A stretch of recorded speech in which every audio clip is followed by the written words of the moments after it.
Good afternoon. Good afternoon, sir. Today is Thursday, November 29th, 2012. I'm speaking with Mr. Lalit Ambardar. He is an engineer and activist. I'm interviewing Mr. Ambardar in New Delhi. Mr. Ambardar, where is your home? Or we call Desh? Well, that's a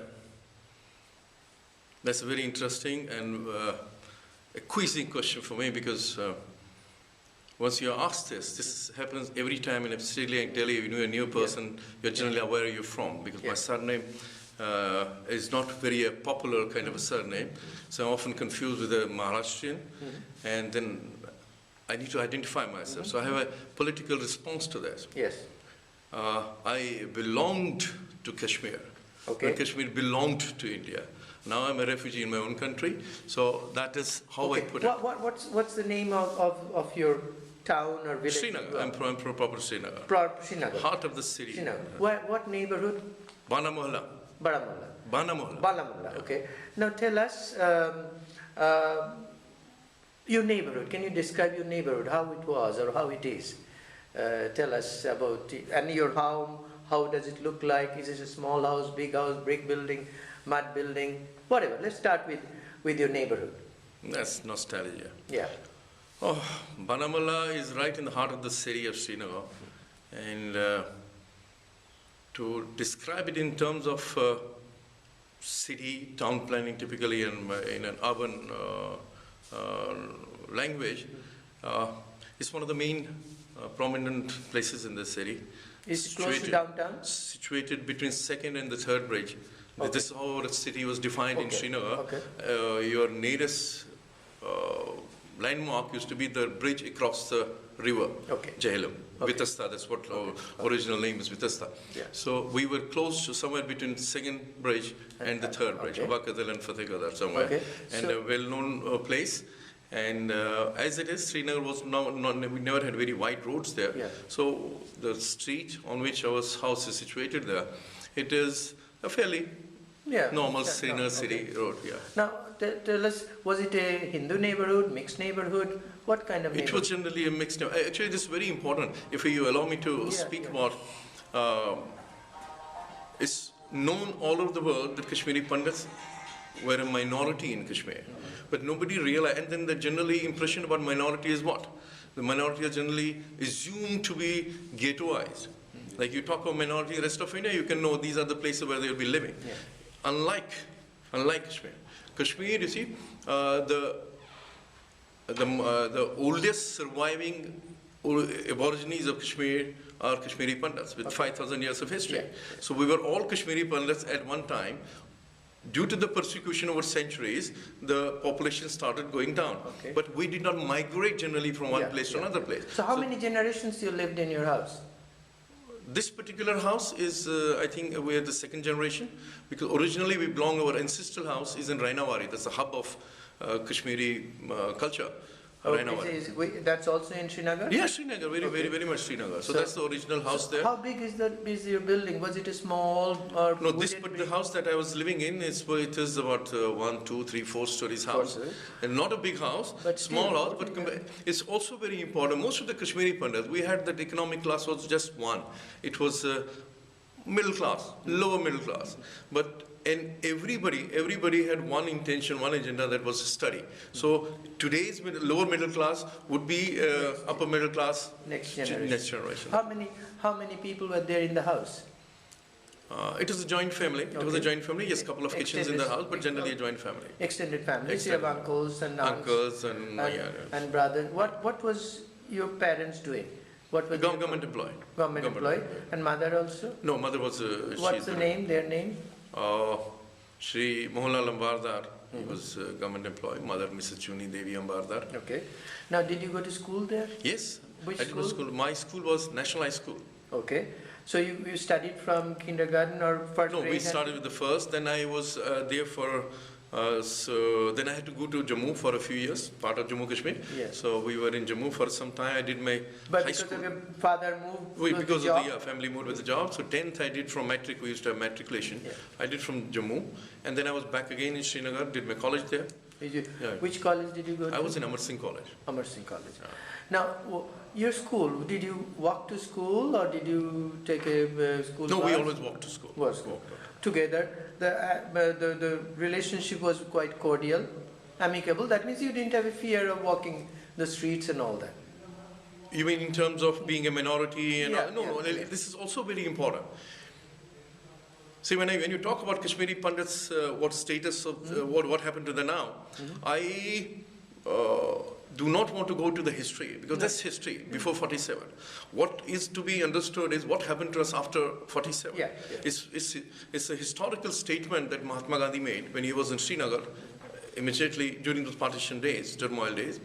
He made a very strange statement which is hailed by all secularists and liberals, that here I see a ray of hope.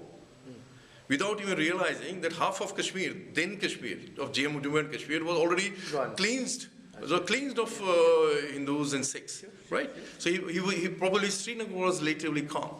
Now, after the accession, and it's also very important, Kashmiri Pandits had a choice that time. They could have left that, abandoned Kashmir and become refugees right in 47, and many did that time. Because from Baramulla and those areas, people did leave that place. But we stayed there because of original place. And Kashmiri Pandits, though being a minuscule minority, played a very important role in secularizing the politics of even national conference, which used to be Muslim conference, became national conference. So they made a major role. And we were there, we participated against the raiders. As Kashmiri Pandits, they were mobilized to fight against the raiders. But over a period of time, there was discrimination, but there was no physical threat. Okay. That's very important. Discrimination against Hindu minority? In terms of your opportunities, in terms of even social humiliation, one could expect. Many of us resisted that. They knew this guy is not going to take it, so he wouldn't be. But there was a kind of, you'll be looked down upon, that you're a minority. You are, on Fridays especially. Even I mean from 47 onwards, even 48. Yeah. But there was no physical threat. There was social bonding in terms of your neighborhood. We mixed up. In fact, that's a nostalgia. That's what I say. And separatism. Separatism was basically confined to mosque.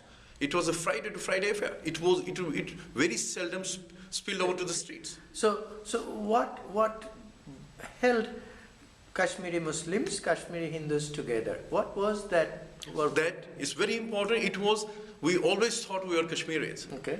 And unfortunately, when the sentiment Kashmiri was taken over by pan-Islamic zeal, that's where the physical barrier came in. That's where the Kashmiri Pandits became literally kafirs. Really? Yes. How was the transformation? How did it happen? What was the feeling like? See, it has to be, I don't see Kashmir in localized conditions. I see Kashmir from the perspective of pan-Islamic movement that is going around, right? So immediate response is held around Pak area. I can relate it with that. With the dissolution of USSR, India lost a friend. With the rise of Mujahideen, and I say, if Americans are today against Taliban, I think they have a responsibility to cleanse this planet of this menace which they originally created. They created Mujahideen in the name of religion to fight Soviets in Afghanistan. Yeah. And when they left, they again used Mujahideen in Balkan wars. NATO planes carrying plane loads of Mujahideen from Peshawar to fight in Yugoslavia.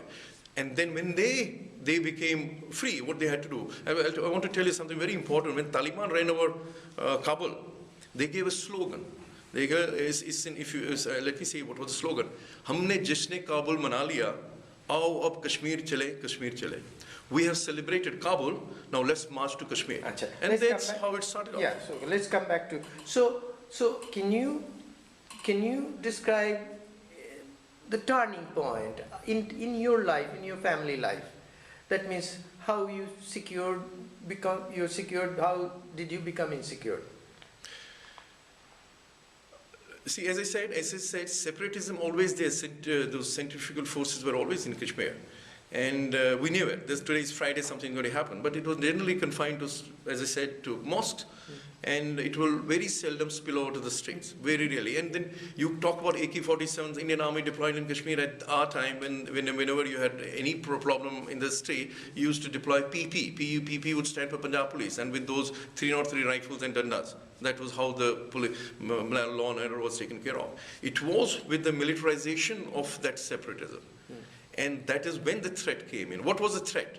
How they were trying to do. You see, so what happened to your family? No, because there's a background there. Yeah. Because there's a background. Every family has suffered in one way or the other. But we have to see it in terms of why. Yeah. Why Kashmiri Pandit, a minuscule minority of 3.5, 4 lakhs of people, how could they become a threat to, even if it was a pan-Islamic movement, they wanted to fight against India. That's a very important aspect to it. Why was the Kashmiri Pandit targeted in Kashmir? Number one, because he was seen symbolizing Indian presence in Kashmir. As I said, we have not ghettoized. There used to be villages. You would have only a temple there. There was no Kashmiri Pandit living there. As I said, 5,000 years of history.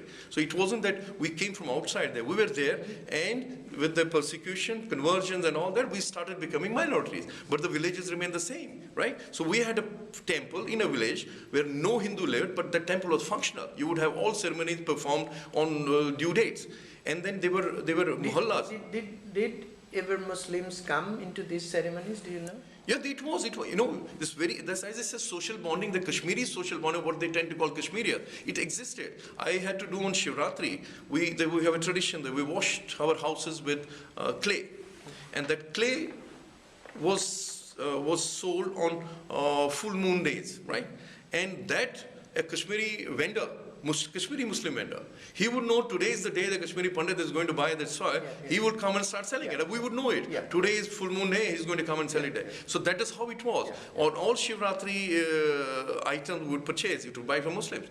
And that interaction was there. That's what I say, that we survived there as long as I wasn't targeted physically, and that Kashmiriyat, what people tend to know, syncretic culture survived there. But then, when did you not survive? Let's say, so when Kashmiri Pandit was seen symbolizing Indian presence in Valley, and then of course when Kashmiri Pandit was seen as a kafir, one professing different faith. What approximate time period? What year?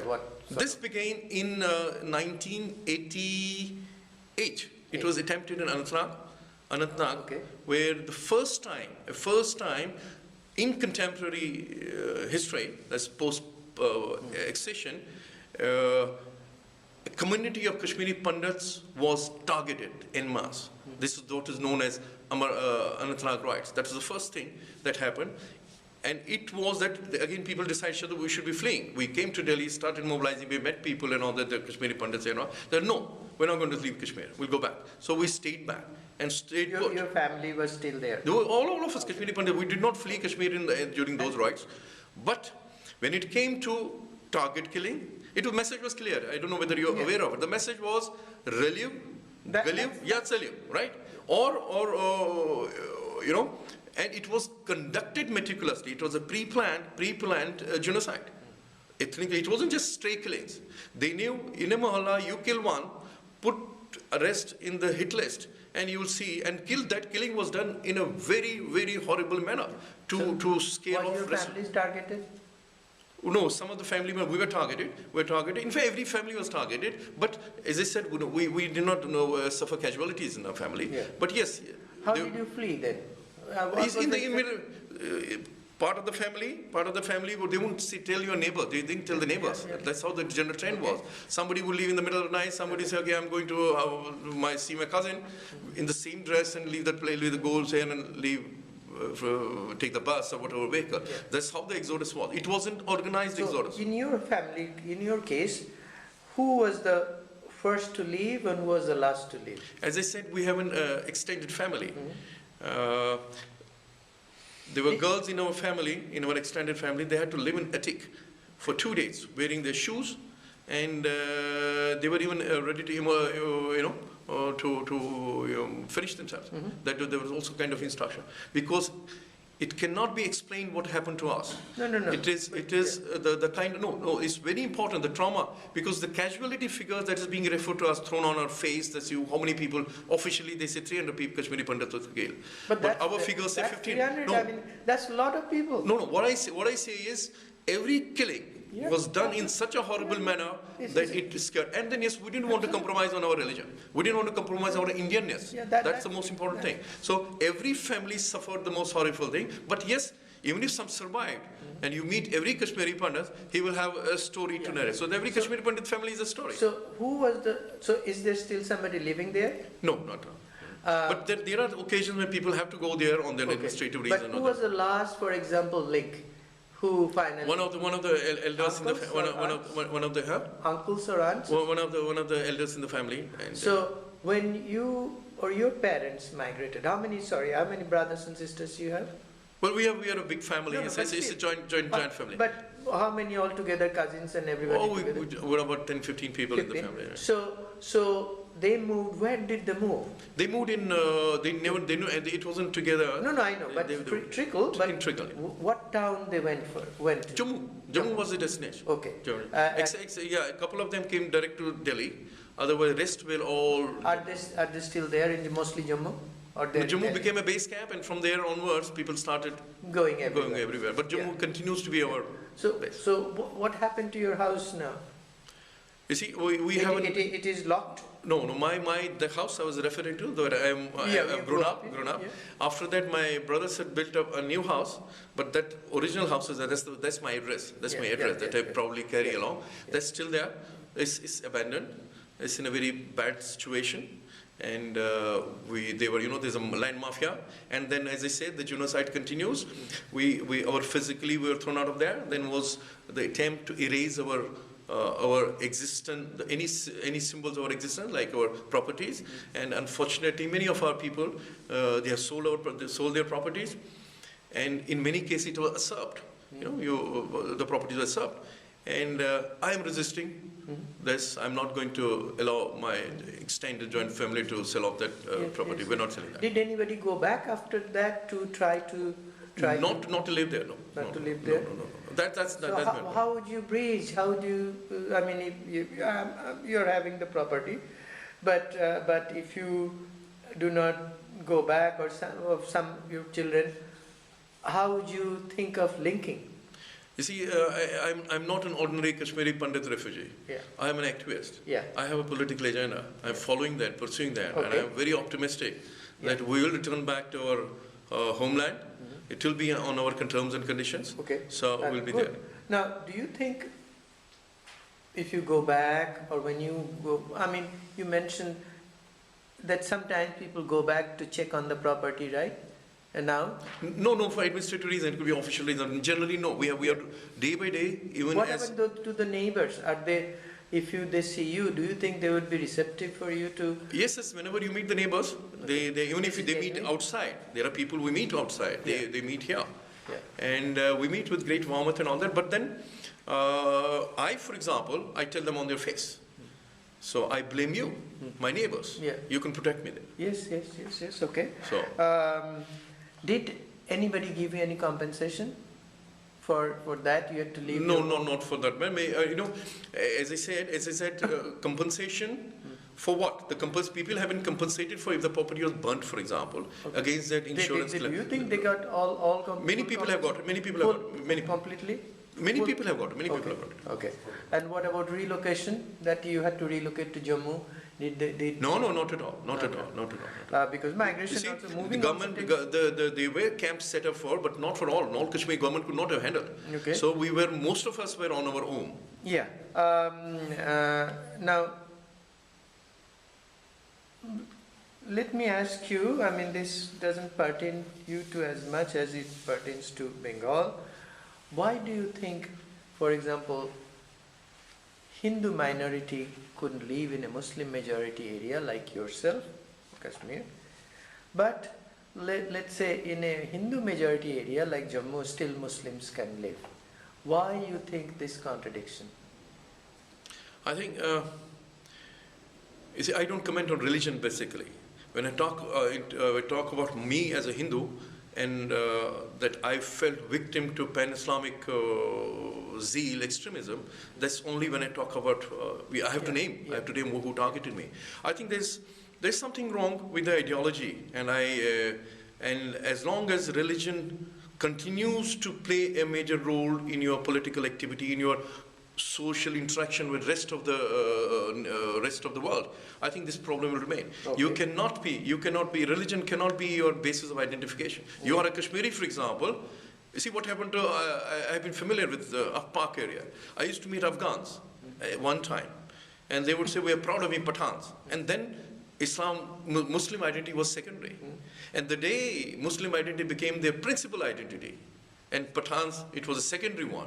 And you see what's happening in our park today. Yeah. Similarly with Kashmir, as long as we are all Kashmiris, yes, and I maintain there were separatist tendencies there, but till they became all Muslim. And today what did they talk about? Yeah. The Kashmiri identity is waning in Kashmir. I think I'm more of a Kashmiri than those Kashmiri who are left back in Kashmir. Now, do you think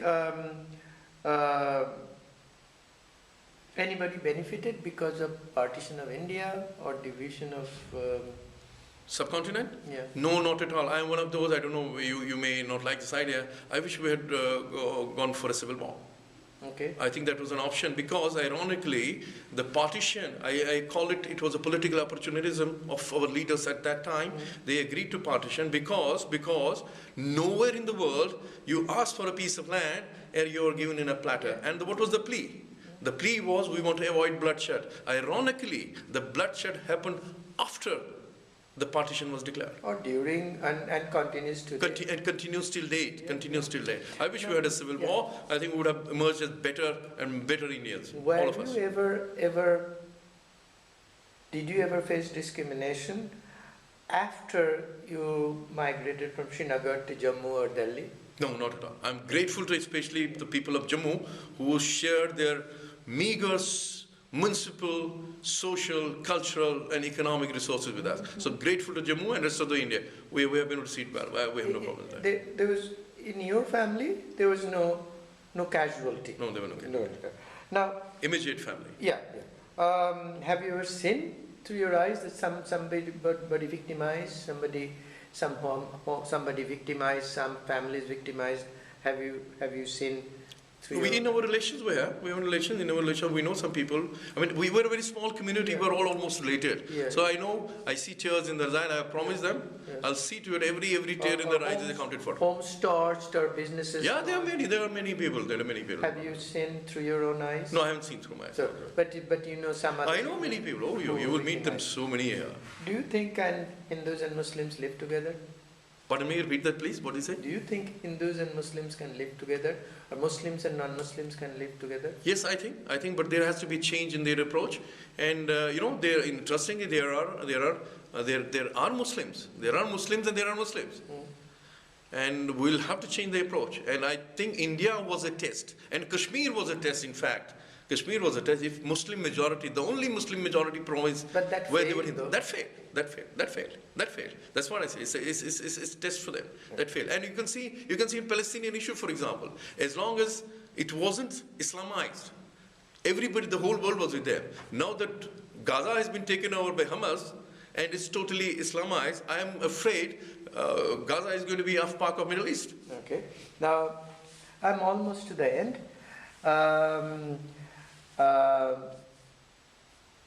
Is there something that I didn't ask you want to add? I think, when we used to, as an activist, I would attend to people here, when we all stranded in Delhi, some of us were here.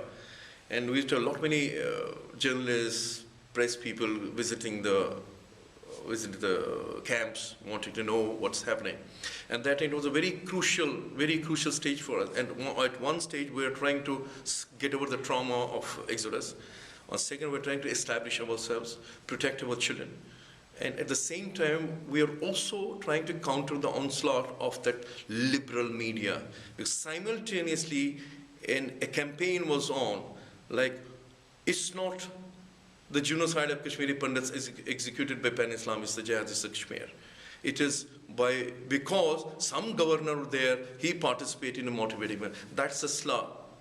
on the Indian system, the social liberal mindset, and me as a Kashmiri Pandit. Because till date, there is hardly any acknowledgement in the mainstream media that India's only ethnic cleansing, that's a Kashmiri Pandit, is not being acknowledged. That's what I want to reach out to people. And when I say about it, if you don't recognize it now, I'm afraid it's a test for India. If you cannot retain Kashmir unconditionally, any compromise on Kashmir will set the ball rolling for balkanization of India. Okay, all right. Thank you very much.